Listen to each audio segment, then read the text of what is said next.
ఇప్పుడున్న సొసైటీలో కొంతమంది ఈ వెనక ఆర్ వీక్‌గా ఉన్న వాళ్ళని ఆర్ ఏ పని కోసమైతే వెళ్ళామో దాన్ని డైవర్ట్ చేసుకునే పిల్లలని టార్గెట్ చేస్తూ వాళ్ళకేం చేస్తారంటే బ్యూటిఫుల్‌గా అప్పుడు చూసావా వాడెవడో ఎన్నో చదువులు చదివాడు.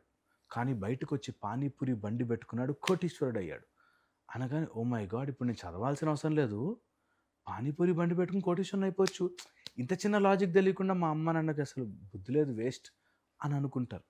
బ్యాక్ బెంచ్‌లో కూర్చున్నవాడు వాడు గొప్పవాడయ్యాడు. వీడు గొప్పవాడయ్యాడు. వాడు గొప్పవాడయ్యాడు. చూసావా నలుగురు పేర్లు చెప్తారు. అది అందుకనే ఏమి చేయొద్దు బాస్ ఆంటర్‌ప్రెన్యూర్‌షిప్ చేయాలి. ఈ ఆంటర్‌ప్రెన్యూర్‌షిప్‌లో నువ్వు ఏది చేసి డబ్బులే డబ్బులు అని చూపించగానే ఇక్కడున్న పిల్లవాడు ఇప్పుడు నేను తలదించి 3 గంటలు చదివి మెడ నొప్పులు తెచ్చుకొని మరీ మార్కులు తెచ్చుకుంటే గానీ సీట్ రాదు.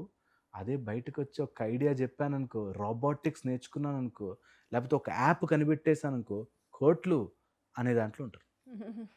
ఓకే. ఓకే. సో, ఇలాగ రియాలిటీకి దూరంగా జరగడానికి గల కారణం ఎక్కడెక్కడో కలెక్ట్ చేసుకున్న సిల్లీ కొటేషన్స్.